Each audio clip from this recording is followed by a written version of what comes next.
Alors bonjour, ici Danielle Lorrain, auteur de Duras, l'impossible. Duras, l'impossible, c'est un récit où je raconte ma rencontre avec l'œuvre de Marguerite Duras à l'âge de 19 ans. Le premier livre que j'ai lu d'elle, c'est Le ravissement de l'Olvestein. Et à quel point ce livre-là m'a marqué, a changé ma vie.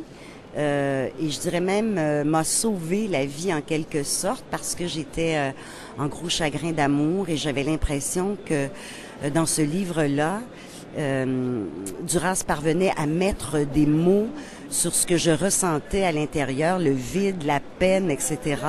Des mots que moi, j'avais peine à trouver.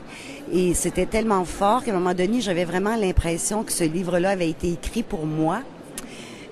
Et même, je dirais, par moi.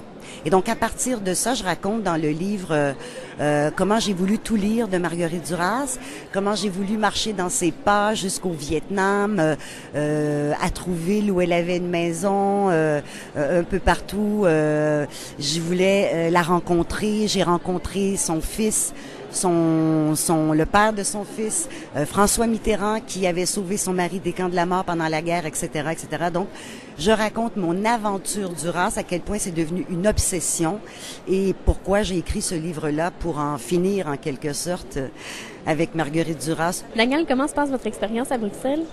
Écoutez, je débarque à peine. En fait, ça fait quelques heures. Moi, j'étais juste avant au Salon du livre de Gatineau pour mon livre sur René Martel. Donc, j'étais en entrevue là-bas avec René Martel et en signature. Donc, je suis débarquée il y a quelques heures. Je trouve que, d'abord, il y a beaucoup de monde ici à la foire de Bruxelles, de façon générale, mais particulièrement ici au stand du Québec. On sent que les gens sont hyper curieux, ils nous posent plein de questions, ils veulent savoir qu'est-ce qu'on écrit au Québec.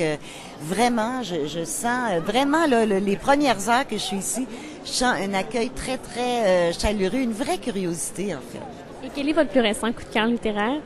C'est Les Demoiselles Cactus de Clara Brunet-Turcotte. C'est un premier roman d'une jeune auteure québécoise dans la vingtaine.